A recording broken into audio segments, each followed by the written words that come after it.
In contrast to the first approach of communication within organizations, I want to offer an alternative, more sophisticated approach to organizational communication. Organizations as communication. But this means we have to think very differently about both communication and about organizations. Instead of viewing communication as merely the transfer of information, this second approach goes deeper and sees communication as the fundamental process that shapes our social reality. Communication is not just about transmitting already formed data between senders and receivers, but rather a complex process of continually creating and negotiating the meanings and interpretations that shape our lives. Scholars call this a constitutive view of communication, because communication literally constitutes or makes up our social world. More on this later. Additionally, this second approach of seeing organizations as communication questions the very notion of organization in the first place. The first approach of communication in organizations assumes there is this thing called organization that exists, and we just focus on the communication that happens inside. But what exactly is this thing called organization? Where did it come from? Organizations aren't natural. They don't just exist in nature like trees and mountains and rivers. They're created by people, and people have different values and motivations and abilities and resources. So organizations are never just neutral structures that exist apart from human activity.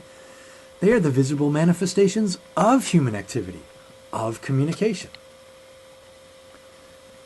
And so at their core, organizations are communicative. Think about it. An organization is essentially an ongoing collection of interactions, decisions, messages, interpretations, symbols, agreements, contracts, relationships, and so forth. There's nothing else there that exists apart from communication. Well, let me qualify that just a bit. Certainly there are other material or physical things there, like buildings, cubicles, computers, and other equipment, and these things help make up the organization. But these things have no inherent meaning apart from human interaction, nor can they have any impact in the real world apart from the choices we make through communication. Similar, the outcomes of communication definitely have consequences in the material world. For example, you might be thinking, hey, if I get laid off, it's not just a matter of perception, it's not just talk. There's a stark reality I have to face. Yes, but how the decision to lay you off was made and the meaning of that decision, whether seen as cost-cutting efficiency or ruthless bottom-line thinking, and how you make sense of this event, are all matters of communication. And the accumulation of these communication processes are what make organizations what they are.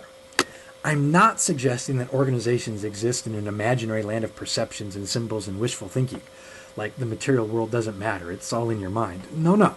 This constitutive perspective of organizations as communication is very much rooted in the material world of things and stuff. But what I am suggesting is that these material things come together and have meaning as an organization only through communication, thus leading us to the conclusion that organizations exist as communication.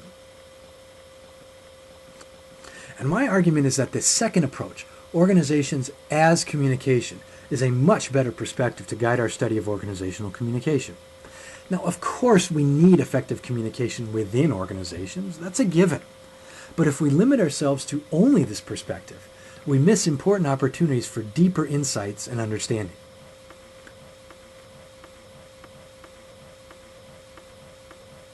But why complicate things with a more sophisticated approach?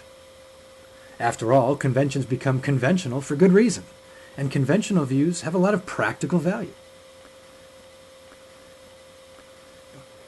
What do we gain with an alternative approach?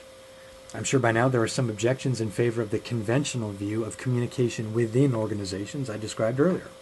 After all, the container metaphor seems to describe how most of us actually experience organizational communication much of the time. And the physical reality of organizations, buildings, computers, stuff like that, seem to reinforce the conventional view. So what's wrong with this approach?